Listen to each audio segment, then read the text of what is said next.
Sir आपसे पहला question है कि आईटीआर की लास्ट डेट क्या है, यदि कोई लास्ट डेट तक जमा नहीं कर पाया तो क्या होगा?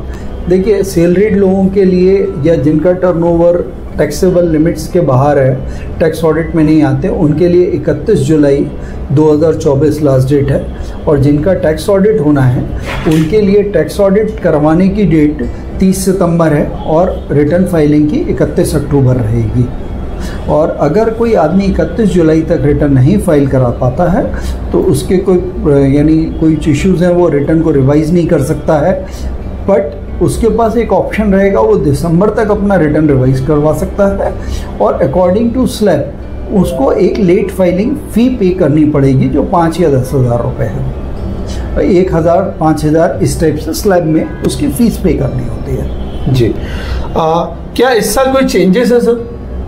इस साल कोई बहुत मेजर चेंजेस नहीं है, लेकिन एक जो मेजर चेंज है वो मैं आपके साथ शेयर करता हूँ। ये 2 स्कीम है यहाँ पर, एक न्यू टैक्स रिजीम है, एक ओल्ड टैक्स रिजीम है। ओल्ड टैक्स रिजीम में सब कुछ वैसा ही है जैसे आप पिछले सालों तक करते थे। आपको 2.5 लाख तक की इनकम टैक्स फ्री है, 2.5 से 5 तक पे 5% है, फिर 5 से 10 पे आपको 20% टैक्स देना है, और फिर 15 तक 30 ऑन सो उस पर हेल्थ सरचार्ज लगेगा। एक नई टैक्स रिजीम आई है जिसमें वो ये कहते हैं कि 7 लाख तक की आपकी इनकम टैक्स फ्री है। तो उसमें अगर 7 लाख से नीचे अगर आपकी टोटल इनकम है तो वो उस पर कोई टैक्स नहीं लगेगा। लेकिन अगर आपकी 7 लाख के ऊपर इनकम जाती है तो पहले 3 लाख तक कोई टैक्स नहीं है, फिर 3 से 6 के बीच में 5% टैक्स है, फिर 6 से 9 के बीच में 10% टैक्स है, फिर 9 से 12 में 15 और 12 से 15 में फिर अकॉर्डिंगली 5% बढ़ते हुए फिर वो 30% पे चली जाती है। तो इस टाइप से अगर मान लीजिए किसी की इनकम सैलरी की 7.5 लाख रुपए तक है तो उसको 50,000 का स्टैंडर्ड डिडक्शन मिलेगा और उसको कोई टैक्स नहीं लगेगा। तो ये एक मेजर स्कीम है। और सैलरी वालों के लिए जिसकी कोई बिजनेस इनकम नहीं है उसको एक ऑप्शन दिया गया है कि वो चाहें तो नई स्कीम में फाइल करें या पुरानी में। इन केस ऑफ बिजनेस का पर्सन है तो उसको एक एडिशनल फॉर्म भरना पड़ेगा 10AI। उसमें उसको सिलेक्ट करना पड़ेगा कि मैं पुरानी रिजीम में जाना चाहता हूँ। पुरानी रिजीम में आपको 80 से के रिबेट मिलेंगे और कोई भी सैलरी में HRA वगैरह का रिबेट है वो सारी चीज़ें मिलेंगी। तो अकॉर्डिंगली आदमी अपना पहले कंपेयर कर ले कि उसको किस स्कीम में फ़ायदा है और वो उस स्कीम में रिटर्न फाइल कर सकता है। अभी तक नॉर्मली एक स्कीम होती थी, अब यहाँ पे गवर्नमेंट ने ऑप्शन दे दिया, कोई आदमी सेविंग नहीं कर पाता है वो नई में चला जाए, सेविंग कर पाता है कुछ छूटे हैं तो पुरानी में चले जाए। और ये एक बड़ी चीज़ है कि आप दोनों में से किसी भी स्कीम में रिटर्न फाइल कर सकते हो। तो ये एक बड़ा मेजर पॉजिटिव चेंज है। सर अभी आपने वर्ड यूज किया 80C और HRA, वो क्या है थोड़ा हमारे दर्शकों को? 80C मतलब LIC NSC की जो छूट होती है, PPF में कोई आदमी पैसा जमा करता है तो उसको 1.5 लाख तक की छूट मिलती है।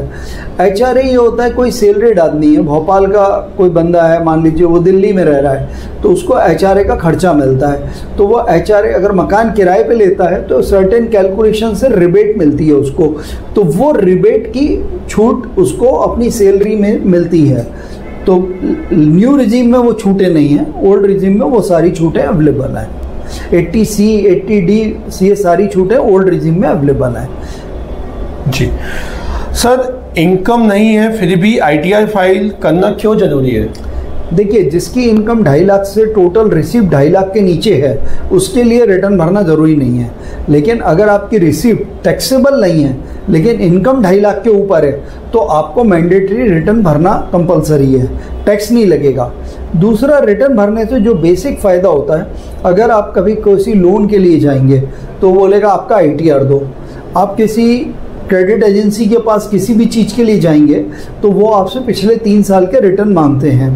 अब जो नया सिस्टम है, पहले आप 2 साल के रिटर्न बैकडेट भर सकते थे, लेकिन अब अगर 31 दिसंबर क्रॉस हो जाती है और आपकी इनकम टैक्सेबल नहीं है तो अब आपके पास रिटर्न भरने का फिर कोई ऑप्शन नहीं बचेगा। तो इफ़ अगर कोई हाउसिंग लोन लेना प्लान कर रहा है या कुछ है और इनकम टैक्सेबल नहीं भी है तो भी उसको रिटर्न भर देना चाहिए। उसके बेनिफिट ज़्यादा ही हैं। बेनिफिट यही है कि आप क्रेडिट एजेंसीज में, सिविल में, सब जगह आपकी रिपोर्टिंग होती है, नहीं तो आप प्रूफ कैसे करोगे इनकम को। जी, सेल्फ कैसे रिटर्न फाइल कर सकते हैं? सेल्फ रिटर्न फाइल करने का सिस्टम गवर्नमेंट ने बहुत इजी कर दिया है। आप incometax.gov.in पे जाएंगे तो आप इनका लॉगिन आईडी वहाँ पे मिलता है, आप अपना पैन नंबर डालिए तो आप लॉगिन कर सकते हैं वहाँ से। लॉगिन करने के बाद वहाँ पे अगर कोई सैलरीड आदमी है तो उसका ई फाइल पे अगर आप जाएंगे तो फाइल योर रिटर्न पे, तो वहाँ वो 2 ऑप्शन पूछता है, of filing return, online filing. Online filing को जब आप सेलेक्ट करेंगे तो वहाँ प्री फिल्ड रिटर्न आता है। आपको प्री फिल्ड रिटर्न में अपनी salary, income from other sources, कोई कैपिटल गेन वगैरह है तो उसको चेक करना है। अगर आपको लगता है कि वो सारी चीज़ें सही हैं तो आप ऑनलाइन फाइल कर सकते हैं रिटर्न, कोई इशू नहीं है उसमें। ओके सर, सीए से फाइल करवाना क्यों बेटर है एज कंपेयर टू सेल्फ? देखिए, सीए या जो भी टैक्स प्रैक्टिशनर्स होते हैं उनसे फाइल करवाना इसलिए बेनिफिटेड होता है कि कई बार आदमी को कुछ रिबेट्स ऐसी होती हैं, पोर्टल पे आपको सारी इनकम्स तो मिल जाती हैं लेकिन रिबेट्स डिपार्टमेंट अपलोड नहीं करता है। अगर कोई रिबेट आपको मिलनी है तो या तो आपके पास सेल्फ स्टडी से आपको पता होगी ये छूटें अवेलेबल हैं, तो आप उसको पोर्टल पे रिटर्न फाइल करते हुए चेक कर सकते हो कि ये छूट हमें मिल रही है या नहीं मिल रही है। अगर आपको उन छूटों के बारे में जानकारी नहीं है तो कोई ऐसा व्यक्ति आपको चाहिए जो कि बता पाए कि भाई ये छूटे हैं। दूसरा, जब आप किसी प्रोफेशनल से कोई भी काम कराते हो तो वो दोनों स्कीम्स में क्रॉस चेक कर लेता है कि ओल्ड स्कीम में बेनिफिट है, न्यू स्कीम में बेनिफिटेड है, अकॉर्डिंगली वो आपका रिटर्न फाइल करता है। तो वो एक बेनिफिट आदमी को अमाउंट ऑफ बहुत सारी छूटों का मिल जाता है, तो इसलिए वो बेनिफिटेड होता है। जी सर, आपने स्लैब के बारे में बताया, लेकिन अभी कितने स्लैब है और उसको थोड़ा सा क्लियर कर दें हमारे दर्शकों के लिए। लास्ट क्वेश्चन देखिए, न्यू टैक्स रिजीम में 3 से 6 एक है, 6 से 9, 9 से 12, 12 से 15 और उसके ऊपर फिर 30% टैक्स है। 3 से 6 में 5% है, 6 से 9 में 10 है, 9 से 12 में 15 है और 15 से 9 से 12, 12 से 15 में 20 है और फिर 30 है जी। तो फिर उसके बाद दोनों ओल्ड एंड न्यू सेम हो जाते हैं। लेकिन अगर आप देखेंगे तो अप्रॉक्सीमेटली हमारा जो एक्सपीरियंस है अभी तक जो हमने रिटर्न भरे, 95% केसेस में, बल्कि 99% केसेस में न्यू टैक्स रिजीम में ही टैक्स कम आ रहा है, क्योंकि उसमें आपकी एक तो स्लैब कम है, दूसरा 7 लाख तक के नीचे वालों को तो कोई टैक्स लगना ही नहीं है। अब 3 से 6 में 5% है तो वो 15% हुआ। अगर 10 लाख भी है और किसी के पास सेविंग नहीं है तो न्यू स्कीम एक बहुत अच्छा ऑप्शन है जिसमें कि 95% एंड अबोव % लोगों को बेनिफिट हो रहा है। तो वो ज़रूर आदमी को चेक कर लेना चाहिए कि ओल्ड में जाना है या न्यू में जाना है। जी सर, आने वाले समय में, क्योंकि आप 30 साल से प्रैक्टिस इस फील्ड में कर ही रहे हैं, तो आने वाले समय में टैक्स आईटीआर में क्या चेंजेस आने वाले हैं, और बीइंग अ सीए आप सरकार से क्या चाहते हैं कि इसमें और चेंजेस करने चाहिए जो हमारी आम जनता के लिए सुविधा पहुंच पाए? देखिए, अगर आप देखें तो इनकम टैक्स रिटर्न फाइलिंग में पिछले 5-7 साल में बहुत ट्रिमेंडस चेंजेस आए हैं। आज से 10 साल पहले अगर किसी को रिफंड लेना होता था तो उसको इनकम टैक्स जाना होता था। आज पिछले 3 या 4 साल में सिस्टम इतना स्मूथ हो गया है कि आप रिटर्न फाइल करिए, इवन विद इन 24 आवर्स आपका रिफंड आपके अकाउंट में आ जाता है बहुत सारी जगह पे, और ऑन एन एवरेज 99% लोगों को with in 30 days refund grant हो जाते हैं, उनके अकाउंट में ऑटोमेटिकली आ जाते हैं। आज से 5-7 साल पहले या 10 साल पहले आप अगर लगाएं तो हर आदमी को एक बैंक जाके टैक्स इंटरेस्ट के सर्टिफिकेट कलेक्ट करने होते थे, एनएससी का हिसाब रखना होता था, सारे हिसाब वो लेके आता था, सीए फिर उसको क्रॉस चेक करता था।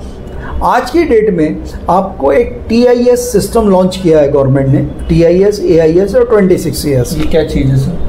TIS में वो आपको कोई चीज़ इकट्ठी नहीं करनी है, वो बता देते हैं कि पूरे हिंदुस्तान में आपके कितने बैंक अकाउंट हैं, उन बैंक अकाउंटों में कितना आपको ब्याज मिला है, FDR में कितना मिला है, सेविंग बैंक में कितना मिला है, आपने कितने रुपए की सिक्योरिटीज शेयर में साल भर में बेची है और कितने की खरीदी है वो भी आ रहा है, कितने का प्रॉफिट हुआ वो भी आ रहा है। प्लस आपकी अगर कोई और इनकम है जिस पे कि TDS कटा हुआ है वो सारी भी वहाँ दिख रही है। तो आदमी को आज भटकना नहीं पड़ता कि इस बैंक जा रहे हैं उस बैंक जा रहे हैं, सर्टिफिकेट ला रहे हैं, फिर भी गलती का डर बना हुआ है। आज टैक्स ऑटो पॉपुलेटेड है आपका रिटर्न कि आपकी इतनी सैलरी है, इतना हाउस रेंट है, इतना इंटरेस्ट है, इतना FDR का इंटरेस्ट है, इतनी शेयर की इनकम है, आप बस चेक कर लो और फाइल कर दो। तो ईज़ ऑफ फाइलिंग पिछले 7-8 साल में बहुत ज़्यादा हुई है। थोड़े बहुत देखिए, जब कोई एडवांसमेंट होता है तो सर्टेन साइट इश्यूज होते हैं, सर्टेन कुछ प्रॉब्लम्स होती हैं, उनको government day by day resolve कर रही है। तो आप देखिए पूरे इंडिया की सेंट्रलाइज प्रोसेसिंग हो गई। आज आपका अगर 10 लाख रुपए भी रिफंड है तो वो इंस्टेंटली आ जाता, आपको किसी से मांगने की ज़रूरत नहीं है, विद इंटरेस्ट आ जाता है। तो ये एक बहुत बड़ा डेवलपमेंट है और गवर्नमेंट इस पर्टिकुलर साइट पे सोच रही है और कर भी रही है बहुत सारी चीज़ें। तो गवर्नमेंट आज भी हमारे यहाँ 7.5 करोड़ रिटर्न फाइल हो रहे हैं, लेकिन टैक्स पेएबल लोग कितने हैं? इट इज़ जस्ट यानी अबाउट 1.25 करोड़ से 1.5 करोड़ लोग हैं जो कि टैक्स पे कर रहे हैं। आज से 1 या 2 साल पहले हमारे ऑनरेबल प्राइम मिनिस्टर ने डाटा डिक्लेयर करा था, तो 2200 लोग कुल इंडिया में ऐसे थे जो कि 1 करोड़ से ज़्यादा की इनकम दिखा रहे हैं। वो बड़ा सरप्राइजिंग लगता है, इतने बड़े हिंदुस्तान में केवल 2200 लोग। तो लेकिन अब ये जो नया सिस्टम आ रहा है इसमें किसी के लिए भी इनकम को हाइड कर पाना पॉसिबल नहीं होगा। तो गवर्नमेंट की मंशा यही है कि हर आदमी टैक्स दे और उससे ग्रोथ हो कंट्री के। ओके, तो सर और आपसे एक और क्वेश्चन लिया था मैंने कि आप क्या चाहते हैं कि गवर्नमेंट इसमें और क्या इम्प्लीमेंटेशन करे टैक्स के लिए? देखिए, टैक्स तो स्लैब बेसिस पे ईज हो रहे हैं, लेकिन अगर आपको टैक्स को और कलेक्शन को बढ़ाना है, ये मेरा पर्सनल व्यू है, तो आपको कहीं ना कहीं अगर 140 करोड़ लोगों में 1.5 करोड़ लोग पूरी इकोनॉमी को कंट्रीब्यूट कर रहे हैं डायरेक्ट टैक्स के थ्रू, और वो एक बड़ा मेजर चंक है, उन 1.5 करोड़ लोगों को क्या गवर्नमेंट कुछ फैसिलिटेट करती है? हम अगर सरकारी हॉस्पिटल में कोई टैक्स पेयर जाता है, रेलवे में कोई टैक्स पेयर जाता है, या किसी गवर्नमेंट ओरिएंटेड सरकारी स्कीम में अगर कोई टैक्स पेयर जाता है, तो क्या उसे कोई फैसिलिटेशन मिल रहा है? नहीं। यानी एक अवार्ड जरूर देना शुरू करा है गवर्नमेंट ने, आप we are thankful you are paying tax, लेकिन जैसा कि दूसरे सिटीज़ में होता है कि कंट्रीज़ में होता है, there should be some system of rewarding the tax payers also. जो आदमी 1 करोड़ टैक्स दे रहा है और जो आदमी 10,000 टैक्स दे रहा है और एक आदमी है जिसको आप फ्री सब्सिडी दे रहे हो, जब कोई अवेलमेंट की बात आती है तो सब इक्वल हैं। तो जो आदमी 20 साल से टैक्स दे रहा है, अगर उसके फैमिली में कोई प्रॉब्लम आ जाए तो वो एक बार टैक्स फ्री हो, टैक्सेबल हो गया, तो उसे किसी भी फ्री सब्सिडी का कोई बेनिफिट कभी नहीं मिलना।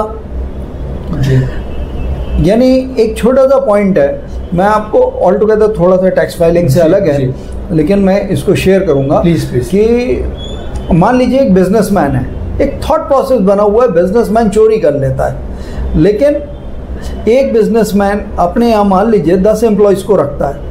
आप उसको कहते हो कि तुमने सैलरी इतनी इतनी देनी है, इस रेट पे देनी है, आपको उसका 23% PF काटना है, PF काट के आपको 15 तारीख तक जमा करना है। अब मान लीजिए उसको 5 लाख रुपए PF जमा करना है, उसने 15 तारीख की जगह 16 तारीख को जमा करा, तो उसको एक दिन की जगह उसको 1 महीने का ब्याज देना है। फिर उस 2 लाख रुपए पे गवर्नमेंट 30% पेनल्टी लगा रही है, कह रही है वो खर्चा अलाउ नहीं होगा क्योंकि एक दिन लेट हो गए। ठीक है, सारी चीज़ें मान ली, लेकिन अगर मान लीजिए उसका बिजनेस फेल हो जाता है, कल कोई इंसिडेंस हो जाता है उसके साथ, क्या उसको गवर्नमेंट कभी कोई सपोर्ट दे रही है? नहीं। हर आदमी उसको चोर बोल रहा है। वो आदमी जीएसटी भी दे रहा है, वो आदमी इनकम टैक्स भी दे रहा है, वो एम्प्लॉयमेंट दे रहा है, वो पीएफ दे रहा है, जमा करवा रहा है, वो ईएसआई करवा रहा है, इतने सारे टैक्सेस को झेल रहा है। जब तक हमारी कंट्रीज़ में हमारे बिजनेसमैन को सपोर्ट नहीं किया जाएगा तब तक कोई इकोनॉमी नहीं बढ़ती। हमारा जो सिस्टम है, जो कल्चर बन गया 60 साल में, हमारे यहाँ जो आदमी टैक्स देता उसको चोर बोलने का सिस्टम बन गया है। गवर्नमेंट को ये इनिशिएटिव लेना चाहिए कि वो बिजनेस सेक्टर के लोगों को अप्रिशिएट करे और उनको कुछ फैसिलिटेट करने का कोई मीडिया डिज़ाइन होना चाहिए, ताकि ये जो थॉट प्रोसेस है कि सारा बर्डन बिजनेसमैन पे है, वो गलत है। तो हमें कुछ ऐसा सिस्टम करना चाहिए, यानी हार्श पेनल्टीज को अवॉइड करना चाहिए। किसी की कोई प्रॉब्लम हो गई, 1 दिन डिले हो गया, आपसे टीडीएस का 1 दिन डिले हो गया, अब 1 दिन डिले, अगर मान लीजिए मार्च का उसको 31 मई को जमा करना है, 1 दिन हो गया, या 1 दिन का डिले होता है तो 1 महीने का ब्याज लगेगा। पेनल्टी वगैरह तो अलग चीज़ है, लेट फाइलिंग फ़ी अलग चीज़ है, आप 1 दिन के अगेंस्ट में 1 महीने का ब्याज ले रहे हो, तो दैट इज कॉन्सेप्चुअली मैं डिसएग्री करता हूँ, उसको नहीं लेना चाहिए। ये गवर्नमेंट को इस जगह पे सोचना चाहिए। जी, बहुत बहुत धन्यवाद सर एमपी लाइव से जुड़ने के लिए। और दोस्तों, ये वीडियो बनाने का मकसद ये था कि आप टैक्स को लेके थोड़ा सा अवेयर हो, नॉलेज ले, और आशा करते हैं कि वीडियो आपको पसंद आया होगा।